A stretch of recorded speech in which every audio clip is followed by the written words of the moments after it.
ఈ Jaganmohan Reddy land titling చట్టం తీసుకొని వచ్చి మీ అందరి భూములు కాజేయాలని చూస్తున్నాడు తమ్ముళ్ళు. అవునవును, బాబు ఏం చెప్తే అదే కరెక్ట్, బాబు ఏం చెప్తే అదే కరెక్ట్. ల్యాండ్ టైటిలింగ్ యాక్ట్ చట్టం తీసుకొచ్చింది మా మోడీ గారు. భూముల లిటిగేషన్స్ తొలగించాలి అని ఈ యాక్ట్ తీసుకురావడం జరిగింది. ల్యాండ్ టైటిలింగ్ యాక్ట్ చట్టం రద్దు చేస్తామని మీ మేనిఫెస్టోలో పెట్టారు కాబట్టే మా మోడీ ఫోటో పెట్టొద్దన్న. మీ మేనిఫెస్టోలో మా మోడీ గారి ఫోటో ఉందా? మీ మేనిఫెస్టోని మా ఇన్ఛార్జ్ గాని మా పార్టీ నాయకులు గాని ఎవరైనా ముట్టుకున్నారా? ప్రజలారా ఇప్పుడు అర్థమైందా? బాగా అర్థమైంది.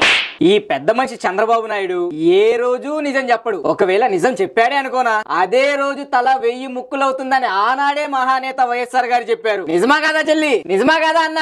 ఈ ల్యాండ్ టైటిలింగ్ యాక్ట్ మీద కావాలనే తప్పుడు ప్రచారం చేస్తున్నారు. ఈ పెద్ద మనిషి చంద్రబాబు నాయుడుకి నేను ఒకటే సవాల్ విసురుతున్నాను. రేపో ఎల్లుండో మోడీ గారు వస్తారు కదా, ఏమ్మా మోడీ గారు వచ్చినప్పుడు ఒకే స్టేజ్ మీద ఈ ల్యాండ్ టైటిలింగ్ యాక్ట్ ని రద్దు చేస్తామని చెప్ప